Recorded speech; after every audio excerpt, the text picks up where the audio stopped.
Hello students, welcome to you in Lakshya test series. तो हम आज सॉल्यूशंस के बारे में बात करने वाले हैं कुछ क्वेश्चंस के। तो चलिए देखते हैं। First question, bryophytes are called amphibians of plant kingdom. यानी जो हमारे पास क्या होते हैं, ब्रायोफाइट्स होते हैं, उनको हम क्या कहते हैं? एम्फीबियंस ऑफ प्लांट किंगडम कहते हैं। अब एम्फीबिया वर्ड किसके लिए यूज करते हैं? एम्फीबिया वर्ड यूज इसलिए करते हैं कि जो किसमें रह सकते हैं, एक तो जो प्लांट होते हैं वो किसके अंदर रह सकते हैं? वाटर के अंदर। किसके अंदर रह सकते हैं? ये एनिमल के लिए भी आ सकता है और किसके लिए आ सकता है? प्लांट के लिए भी। यानी वो प्लांट जो किसमें रह सकते हैं? Water plus terrestrial. यानी जो कहां पर रह सकते हैं? जमीन पर भी रह सकते हैं और कहां पर रह सकते हैं? पानी में भी रह सकते हैं। उसके लिए हम क्या यूज करते हैं? एम्फीबियंस वर्ड यूज करते हैं। Bryophytes are called amphibians of plant kingdom because they need a layer of water for reproduction. यानी इनको रिप्रोडक्शन के लिए क्या होती है? वाटर की नीड होती है। Next, they are found in mostly aquatic condition. क्या ज्यादातर ये एक्वाटिक कंडीशन में मिलते हैं। और दे हैव वेस्कुलर टिश्यू, यानी इनके पास क्या होता है? वेस्कुलर टिश्यू होता है। नेक्स्ट है ऑल ऑफ दीस। तो हमारे पास एनसीईआरटी की कंप्लीट लाइन दे रखी है कि ब्रायोफाइट्स को हम क्या कहते हैं? पादप जगत के उभयचर कहते हैं, एम्फीबियंस ऑफ प्लांट किंगडम कहते हैं। ऐसा क्यों? क्योंकि इनको रिप्रोडक्शन के लिए किसकी रिक्वायरमेंट होती है? वाटर की रिक्वायरमेंट होती है, क्योंकि गैमेट्स क्या होते जाते हैं? तैर कर जाते हैं। तो हमारे पास करेक्ट ऑप्शन कौन सा होगा? फर्स्ट। ओके, क्योंकि इनको किसकी रिक्वायरमेंट होती है? वाटर की रिक्वायरमेंट होती है। किसके लिए? रिप्रोडक्शन के लिए। क्यों? क्योंकि गैमेट्स तैर कर जाते हैं। इंपॉर्टेंट क्वेश्चन नहीं है। Which of the following are heterospores? Heterospores यानी स्पोर्स के लिए यूज करते हैं। जब स्पोर्स क्या होते हैं? डिफरेंट शेप एंड साइज के होते हैं, मेल और फीमेल। यानी जब मेल और फीमेल के जो क्या होते हैं? स्पोर होते हैं, वो क्या होते हैं? डिफरेंट शेप एंड साइज के होते हैं। अगर एक जैसे हुए तो हम उसको क्या बोलेंगे? होमोस्पोर्स। क्या बोलेंगे? होमोस्पोर्स। अगर दोनों अलग अलग हुए तो उसके लिए कौन सा वर्ड यूज करते हैं? हेट्रोस्पोर्स। कौन सा वर्ड यूज करेंगे? हेट्रोस्पोर्स। तो फर्स्ट आता है हमारे पास लाइकोपोडियम, होमोस्पोर्स, इक्विसिटम, सिलेजिनेला और साल्विनिया। तो सिलेजिनेला और साल्विनिया में क्या होता है हमारे पास? हेट्रोस्पोर्स होता है। कौन सा होता है? हेट्रोस्पोर्स। तो ऑप्शन देखते हैं। चलिए, first and second only, second and third only, third and fourth and second and fourth only. तो करेक्ट ऑप्शन हमारे पास कौन सा हो गया? डी। कंप्लीट होमोस्पोर्स और हेट्रोस्पोर्स के ऊपर क्वेश्चन था। ओके, चलिए नेक्स्ट देखते हैं। Question number 123, which of the following is a characteristic features of gymnosperm? यानी जिम्नोस्पर्म का कौन सा फीचर है? अब फर्स्ट आता है, द जिम्नोस्पर्म आर होमोस्पोर्स। क्या जिम्नोस्पर्म्स होमोस्पोर्स हैं? The male and female gametophytes do not independent free living existence. The sporophytes is depend on the gametophyte। यानी ये कह रहा स्पोरोफाइट किस पर डिपेंड करता है? गेमेटोफाइट पर। और नेक्स्ट आता है ovules are enclosed by the ovary. तो यानी ये दोनों तो क्या है? गलत है। द स्पोर्स इज डिपेंड, यानी डिपेंड नहीं होते हैं। तो कौन सा करेक्ट हो गया हमारे पास? द जिम्नोस्पर्म आर होमोस्पोर्स नहीं होते हैं। The male and female gametophytes do not have independent free living existence. यानी मेल और फीमेल जो मतलब कि क्या होते हैं? गेमेटोफाइट होते हैं, वो इंडिपेंडेंट क्या नहीं करते हैं? एग्जिस्टेंस नहीं करते हैं। ओके, तो ये क्या हो गया हमारे पास? करेक्ट ऑप्शन हो गया। Okay, B. चलिए next question, which of the following is a monoecious? अब वर्ड आते हैं, एक तो मोनोसियस और एक वर्ड आता है डायोसियस। कौन सा आता है? मोनोसियस। मोनोसियस के अंदर क्या होता है? जब मेल और फीमेल दोनों प्रेजेंट होते हैं, क्या होते हैं? मेल और फीमेल अगर दोनों एक साथ प्रेजेंट हो उसको हम बोलते हैं मोनोसियस। क्या बोलते हैं? मोनोसियस। और इसको क्या बोलेंगे? हमारे जो एनिमल किंगडम उसमें बोलेंगे बाइसेक्सुअल, और प्लांट में क्या बोलेंगे? मोनोसियस। या हिंदी में बोलते हैं इसको एक लिंगाश्रयी। क्या बोलेंगे? एक लिंगाश्रयी। ओके, तो पपाया तो हमारे पास कौन सा हो गया? डायोसियस। यानी आपको पता है कि इसको अगर ज्यादा दूर दूर लगा दो प्लांट को तो मतलब इसके पोलिनेशन नहीं हो पाता है। ओके, क्योंकि ये कौन सा है? मोनोसियस या डायोसियस है? ये डायोसियस प्लांट है। ओके, मार्केंसिया साइकस, ये भी कौन से हो गए हमारे पास? डायोसियस। तो कौन सा बचा है? पाइनस। ओके, तो पाइनस कौन सा होता है हमारे पास? Monoecious plant. यानी इसमें मेल और फीमेल दोनों होते हैं। कंप्लीट है यहां तक। चलिए नेक्स्ट क्वेश्चन पर चलते हैं। Question number 125, life cycle of Ectocarpus and Fucus respective Ectocarpus, diplontic, Laminaria, Sargassum, ठीक है, फ्यूकस वगैरह। तो ये किसके उदाहरण आते हैं इसमें? अब एक तो हेप्लोडिप्लोन्टिक और एक कौन सी आती है हमारे पास? हेप्लोन्टिक या डिप्लोन्टिक। अब इसमें समझते हैं हम हमारे पास। तो फर्स्ट आता है life cycle of Ectocarpus. Ectocarpus होता है हमारे पास हेप्लोडिप्लोन्टिक। कौन सा होता है? हेप्लोडिप्लोन्टिक, यानी N2N। ओके, और फ्यूकस होता है हमारे पास कौन सा? 2N। तो डिप्लोन्टिक साइकिल नो, हेप्लोडिप्लोन्टिक होता है। तो ये हैप्लोडिप्लोन्टिक एंड डिप्लोन्टिक, तो ये कौन सा हमारे पास ऑप्शन करेक्ट हो गया, बी ऑप्शन करेक्ट हो गया। ओके, यानी लाइफ साइकिल जब n to n अगर ये कंडीशन आती है, गेमेट वाली कौन सी आएगी n, और जो बॉडी वाली आएगी वो कौन सी आएगी 2n। ओके, तो कंप्लीट है। Life cycle of Ectocarpus and fucus respectively are कौन सा होता है, हैप्लोडिप्लोन्टिक और डिप्लोन्टिक। कंप्लीट है। चलिए नेक्स्ट क्वेश्चन पे चलते, question number 126। Gametophyte and sporophytes are independent and free living, यानी जब गेमेटोफाइट और स्पोरोफाइट क्या होते हैं, इंडिपेंडेंट होते हैं। क्या होते हैं, इंडिपेंडेंट, यानी एक दूसरे से स्वतंत्र होते हैं, यानी एक दूसरे के ऊपर कोई लेना देना नहीं होता है। तो इसका एग्जांपल कौन सा, अब हमारे पास फर्स्ट है फ्यूनेरिया टेरिस, और कौन सा आता है मार्केंसिया और पॉलीट्राइकम। अब ये किसका एग्जाम्पल है, ब्रायोफाइट का, और ये भी किसके एग्जाम्पल है, ब्रायोफाइट के, और ये किसका एग्जाम्पल है, टेरिडोफाइट, टेरिडोफाइट। ओके, अब हमें पता है ब्रायोफाइट्स जितने भी होते हैं उसकी स्पोरोफाइट किस पर डिपेंड करती है, गेमेटोफाइट पर डिपेंड करती है, यानी इंडिपेंडेंट नहीं होती है। तो अब हमारे पास कौन सा बचा है, टेरिडोफाइट। टेरिडोफाइट की क्या होती है, इंडिपेंडेंट होती है, यानी एक दूसरे के ऊपर क्या करती है, फ्री रहती है। मतलब कौन सी, गेमेटोफाइट और स्पोरोफाइट। तो इसका ऑप्शन भी कौन सा करेक्ट हो गया हमारे पास, बी। ओके, क्लियर है। चलिए next question, question number 127। The metagenesis is seen in, अब मेटाजेनेसिस को हिंदी में बोलते हैं पीडी एकांतरण। क्या बोलते हैं, पीडी एकांतरण, मेटाजेनेसिस। ओके, पीडी एकांतरण में क्या होता है कि एक पीढ़ी के बाद दूसरी पीढ़ी आती है वापस। ओके, अब एक पीढ़ी से दूसरी पीढ़ी कैसे आती है, सबसे पहले तो ये मेटाजेनेसिस प्रेजेंट किसमें होता है, हाइड्रा, एडम्सिया यानी सी एनिमोन, ओरेलिया, और एक आता है ओबेलिया। ओके, तो पोरीफेरा के बाद कौन सा आता है, सीलेंट्रेटा। सीलेंट्रेटा के किसमें, ओबेलिया के अंदर क्या पाया जाता है, मेटाजेनेसिस पाया जाता है। एनसीईआरटी की लाइन है। अब मेटाजेनेसिस कैसे होता है अपने को ये समझना है। ओके, तो इसको आपको याद रखना, एक ट्रिक बताता हूं, एमएसपी। Okay, MSP. अब एमएसपी से याद रखना आपको, फर्स्ट आता है कौन सा, मेडुसा। कौन सा आता है, मेडुसा। ये मेडुसा इस टाइप का होता है शेप।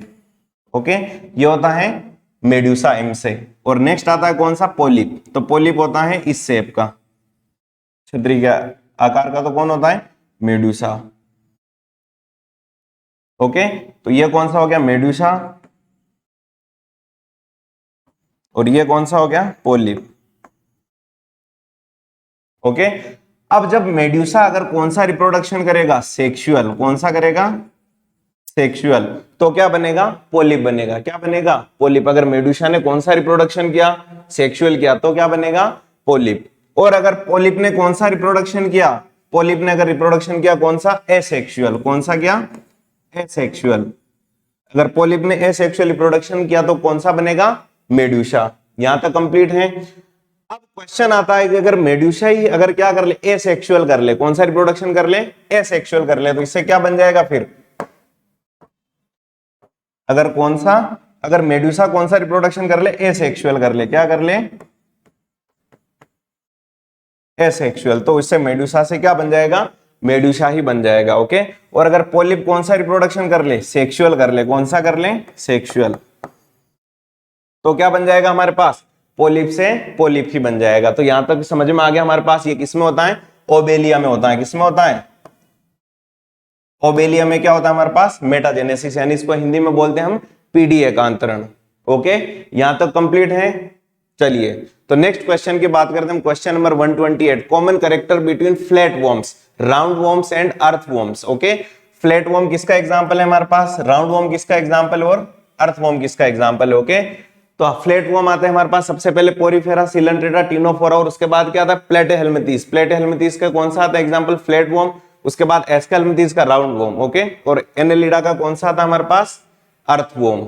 ओके, तो पैरासाइटिज्म, यानी पैरासाइटिज्म को हम क्या कहते हैं, परजीवी, यानी क्या दूसरे जीव के ऊपर ये रहता है कौन, अर्थवर्म। यानी अगर फ्लैट वर्म और राउंड वर्म तो रहता है हमें पता है, ठीक है। ओके, यानी टेप वर्म और कौन सा हो गया हमारे पास, एस्केरियासिस वगैरह, ये तो क्या रहते हैं, परजीवी रहते हैं। लेकिन क्या अर्थवर्म किसी के ऊपर परजीवी रहता है, नहीं, वो तो इंडिपेंडेंट रहता है। ओके, तो फर्स्ट ऑप्शन हो गया हमारे पास गलत। नेक्स्ट आता है एसिलोमेट नेचर। एसिलोमेट नेचर होता है किसका हमारे पास, फ्लैट वर्म का। किसका होता है, फ्लैट वर्म का। फ्लैट वर्म कौन सा हो गया हमारे पास, एसिलोमेट हो गया। ओके, और सूडोसिलोमेट कौन होता है, राउंड वर्म। कौन सा होता है, सूडोसिलोमेट।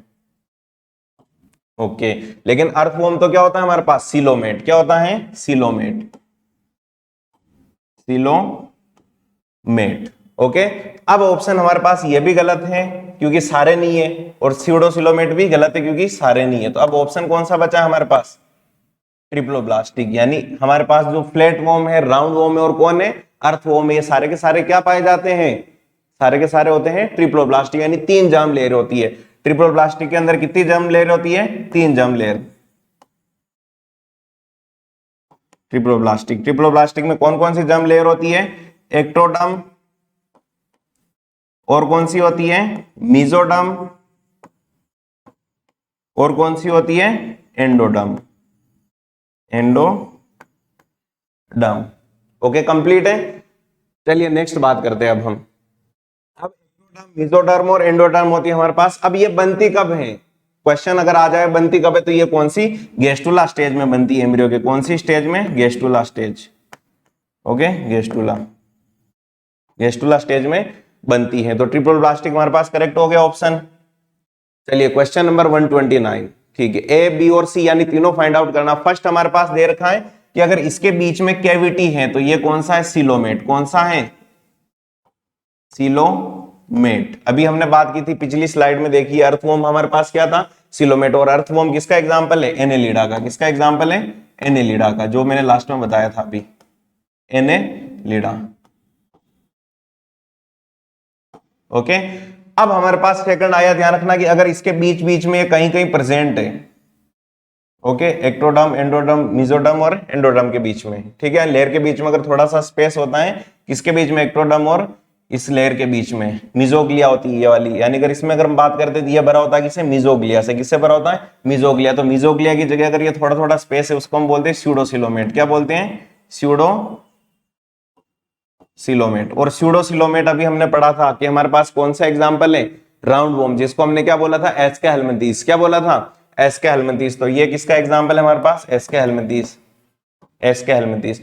और नेक्स्ट आता हमारे पास कौन सा? Coelomate, pseudocoelomate. और नेक्स्ट कौन सा आता हमारे पास? एसिलोमेट। कौन सा आता है? एसिलोमेट। तो एसिलोमेट हमारे पास किसमें होता है? प्लेटेहेल्मिंथीस में। किसमें होता है? प्लेटेहेल्मिंथीस। तो अब करेक्ट ऑप्शन कौन सा हुआ हमारे पास? एनिलिडा और एस्के हेलमिंथीस और प्लेटेहेल्मिंथीस, यानी कौन सा? फर्स्ट ऑप्शन करेक्ट है। चलिए, यहां तो कोई डाउट है नहीं है। नेक्स्ट क्वेश्चन पर बढ़ते हैं। Question number 130। Which of the following the exclusive feature of the birds, यानी बर्ड्स का एक्सक्लूसिव फीचर कौन सा है? वो उड़ पाता है और हम नहीं उड़ पाते हैं। ओके, यानी अगर हमारा मेमल्स का मेन कैरेक्टर की बात की जाए तो क्या है? एक्सटर्नल ईयर पिना और हेयर ऑन द स्किन और मेमरी ग्लैंड। ओके, तो वैसे बर्ड की बात की जाए तो बर्ड में क्या होता है? 4 चैम्बर हार्ट। हार्ट तो होता है बिल्कुल 4 चैम्बर्ड हार्ट। ओके, होम्योथर्मिक, यानी वो अपना टेम्परेचर भी रेगुलेट कर सकते हैं। यानी अगर आपने देखा हो बारिश के टाइम कबूतर क्या होता है? फूल के बैठ जाता है पूरा का पूरा, यानी वो क्या कर रहा है? अपना टेम्परेचर रेगुलेट कर रहा है। नेक्स्ट आता है 4 limbs and modified into wings, यानी जो उसके 4 लिम्स होते हैं।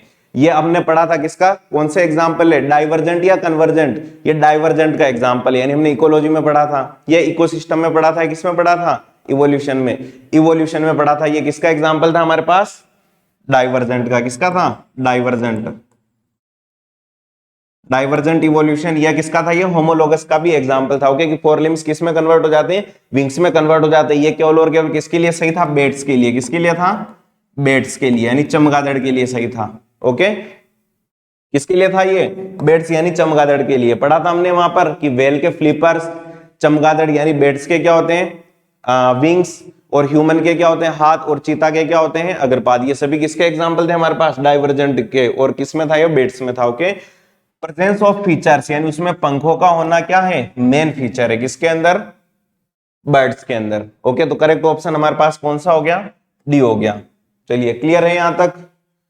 नेक्स्ट क्वेश्चन की बात करते हैं 131। विच वन इज फ्लाइटलेट्स बर्ड, यानी जो उड़ नहीं सकता है। उड़ क्यों नहीं सकता है? अपने ओवरवेट के कारण। किसके कारण नहीं उड़ सकता है? अपने ओवरवेट के कारण, क्योंकि उसका वेट क्या होता है? ज्यादा होता है। ओके, तो फर्स्ट आता है हमारे पास कौन सा? ऑस्ट्रिच। कौन सा आता है? ऑस्ट्रिच। और एक आता है पेंगुइन। पेंगुइन को हम बोलते हैं सी बर्ड्स। क्या बोलते हैं? सी बर्ड्स या मराइन बर्ड्स, सी बर्ड।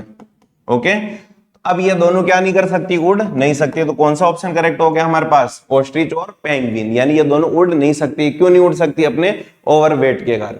Okay, question number 132। अब एक तो आती है कार्टिलेजस फिश और एक कौन सी आती है हमारे पास, बोनी फिश, यानी इसमें करेक्ट मैच करना है अपने को, ठीक है। यूजुअली एक्सटर्नल फर्टिलाइजेशन किसमें होता है, बोनी फिश में होता है, कार्टिलेज में नहीं होता है। इसमें कौन सा होता है, इंटरनल फर्टिलाइजेशन होता है। चलिए करेक्ट, यानी फर्स्ट वाला कौन सा हो गया, इंटरनल फर्टिलाइजेशन होता है। मोस्टली ओविपेरस बोनीफिस होती है। बोनीफिस क्या होती है, ज्यादातर ओविपेरस होती है। मेनी आर विविपेरस, यानी कार्टिलेज फिश क्या होती है, विविपेरस होती है। ओके चलिए ठीक है, नेक्स्ट आता है बी, में सेकंड और फोर्थ, ठीक है। और बोनीफिस का हमारे पास कौन कौन सा बचा, ओके बोनीफिस का कौन सा बचा, ये क्या होती है, ज्यादातर एक्सटर्नल फर्टिलाइजेशन होता है, मोस्टली विविपेरस होती है, और क्या होती है, डायरेक्ट डेवलपमेंट होता है। इसका हमारे पास करेक्ट ऑप्शन कौन सा हो गया, B. Okay first, third and fifth clear है, बोनीफिस और कार्टिलेजस फिश। अब नेक्स्ट आता है question number 133। Excretory system absent, यानी अब एक्सक्रेटरी सिस्टम किसमें अब्सेंट होता है, dioecious, external fertilization, indirect development with free swimming larva, यानी इसके लार्वा क्या होते हैं, फ्री स्विमिंग, तैरते रहते हैं। Okay water vascular system is present, ये हमने पढ़ा था एक जगह, मैं आपको याद दिलाता हूं, जिसका मतलब कि लार्वा अलग शेप का होता है। ओके और कौन सा लार्वा में कौन सी सिमेट्री पाई जाती है, बाइलेटरल, पढ़ा था हमने। और एडल्ट में कौन सी आती है, रेडियल। कौन सा था वो, इकाइनोडर्मेट, कौन सा था, इकाइनोडर्मेट, यानी अनसेगमेंटेड बॉडी होती है, complete digestive system with ventral mouth and dorsal upper sides, और the above characteristic associate with animals, यानी मोलस्का, हेमिकोइडेटा, और कौन सा आता है, इकाइनोडर्मेट्स। कौन सा आता है, इकाइनोडर्मेट्स। कंप्लीट है। नेक्स्ट आता है question number 134। Which of the following traits is not characteristic of amphibians, यानी एम्फीबियन के कौन से कैरेक्टर नहीं है। Skin is most and without scales, यानी क्या होती है, स्किन्स विदाउट स्केल्स की होती है, बिल्कुल एम्फीबियन, यानी जो कहां पर रह सकते हैं, वाटर और टेरिस्ट्रियल दोनों पर रह सकते हैं। अब अगर हम मेंढक पे देखते हैं, उसके स्किन तो मोस्ट होती है लेकिन स्केल्स नहीं होते, करेक्ट है बिल्कुल। क्लोएका इज प्रेजेंट, बिल्कुल करेक्ट है। Dioecious, external fertilization, viviparous and indirect development, बिल्कुल ये भी सही है। और नेक्स्ट आता है amniotic egg is present, amniotic egg नहीं होता है एम्फीबियंस के अंदर। ये किसके अंदर होता है, एक तो रेप्टाइल्स, किसके अंदर होता है, रेप्टाइल्स, और एक इसके अंदर होता है बर्ड्स, बर्ड्स, यानी ये एमनियन यहां पर होता है। ओके और ह्यूमंस में भी क्या होता है, एमनियोटिक एग प्रेजेंट होता है, एमनियन होता है ये। ओके कंप्लीट है, तो कौन सा ऑप्शन हमारे पास करेक्ट हो गया इसमें, डी ऑप्शन। ओके चलिए question number 135। Comb jellies are sea, walnuts are placed under. अब हमारे पास ये कौन सा था, कॉम्ब जेली किसमें प्रेजेंट होती है, याद कीजिए, जिसके अंदर मतलब कि 8 कॉम्ब प्लेट होती है, जिसको हमने क्या बोला था, टिनोफोरा बोला था। क्या बोला था, टिनोफोरा। अब नीट में क्वेश्चन ये आता है कि वो प्लेट्स होती है वो क्या काम करती है, डाइजेशन का काम करती है, लोकोमोशन का काम करती है। तो किसका काम करती है, लोकोमोशन का काम करती है। ओके तो निडेरिया में नहीं होती है, टिनोफोरा के अंदर होती है। क्या, इकाइनोडर्मेटा, एनेलिडा, तो किसके अंदर होती है, टिनोफोरा के अंदर होती है। तो क्वेश्चन नंबर कौन सा करेक्ट हो गया हमारे पास, 135। ओके तो यहीं तक के लिए चलो, थैंक यू सो मच।